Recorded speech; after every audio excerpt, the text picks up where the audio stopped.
दोस्तों, जिंदगी में अक्सर हम ये सोचते हैं कि जीतने के लिए हमें बोलना ही पड़ेगा, तर्क करना पड़ेगा, अपने पक्ष को साबित करना पड़ेगा। लेकिन क्या आपने कभी सोचा है, कभी कभी मौन रहना ही सबसे बड़ी जीत होती है। चुप रहकर भी इंसान दूसरों को हरा सकता है और सबसे जरूरी, खुद को जीत सकता है। आज की इस कहानी में हम समझेंगे मौन की शक्ति। ये शिक्षा हमें भगवान बुद्ध ने दी है।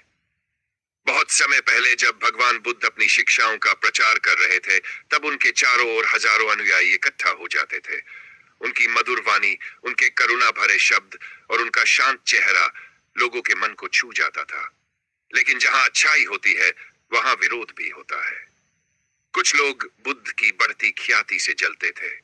कई पंडित और ब्राह्मण सोचते थे, अगर लोग बुद्ध की शिक्षाओं को मानने लगे तो हमारी मान्यता कम हो जाएगी, लोग हमें आदर देना बंद कर देंगे।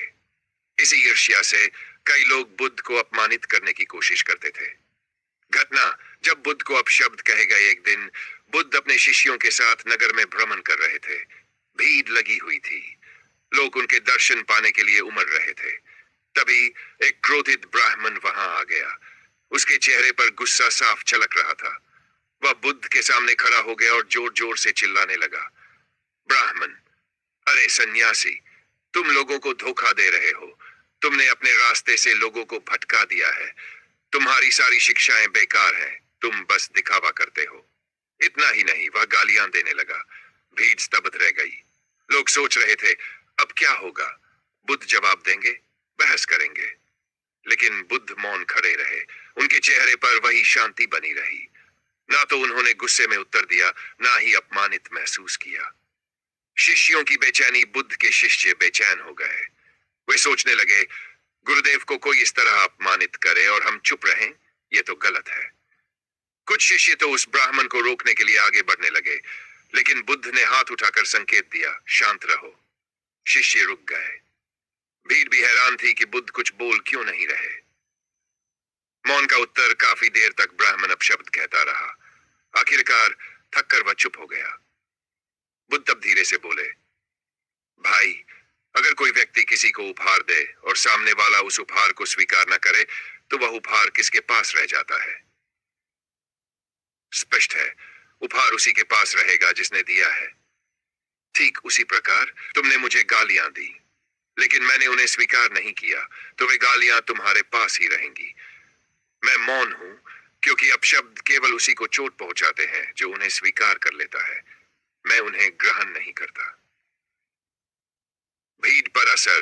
बुद्ध के ये शब्द सुनकर पूरा वातावरण बदल गया। भीड़ में सन्नाटा छा गया।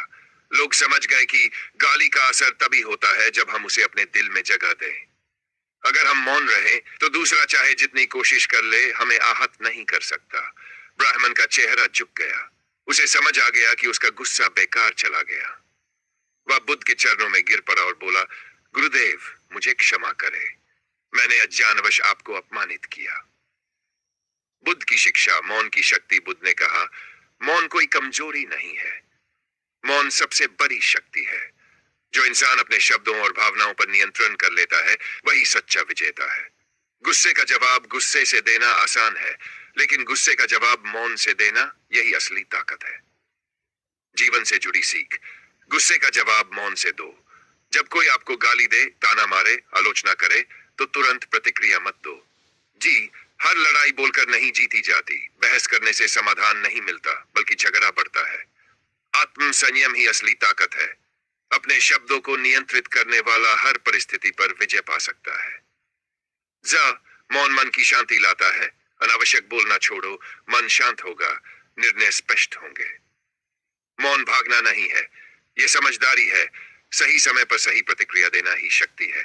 आधुनिक जीवन में मौन की शक्ति ऑफिस में बॉस डांटे, तुरंत बहस मत करो, शांत रहो। रिश्तों में झगड़ा हो, तुरंत जवाब मत दो, मौन रहो, फिर सही समय पर समझाओ। सोशल मीडिया पर ट्रोल करे, उन्हें जवाब देने से अच्छा है अनदेखा करो। याद रखो, मौन से बड़ी कोई ढाल नहीं, मौन से बड़ी कोई तलवार नहीं। निष्कर्ष दोस्तों, बुद्ध ने हमें सिखाया, अगर आप हर बात पर प्रतिक्रिया देते रहोगे तो आप दूसरों के हाथ की कठपुतली बन जाओगे। लेकिन अगर आप मौन रहना सीख जाओगे तो आप अपनी शक्ति के स्वामी बन जाओगे। इसलिए अगली बार जब कोई आपको गाली दे, ताना मारे या नीचा दिखाने की कोशिश करे, तो बुद्ध की शिक्षा याद करना और बस चुप रह जाना, क्योंकि मौन सबसे बड़ा उत्तर है। मौन सबसे बड़ी शक्ति है। मौन से ही सच्ची जीत मिलती है। दोस्तों, अगर आपको ये प्रेरक कहानी पसंद आई हो, तो ऐसी ही और कहानियां सुनने के लिए हमारे सूर्यांश स्टोरी चैनल को अभी सब्सक्राइब करें। कमेंट करके बताइए कि ये कहानी आपको कैसी लगी और वीडियो को लाइक करना ना भूलें, ताकि हमारा उत्साह और मोटिवेशन बना रहे। आपका बहुत बहुत धन्यवाद।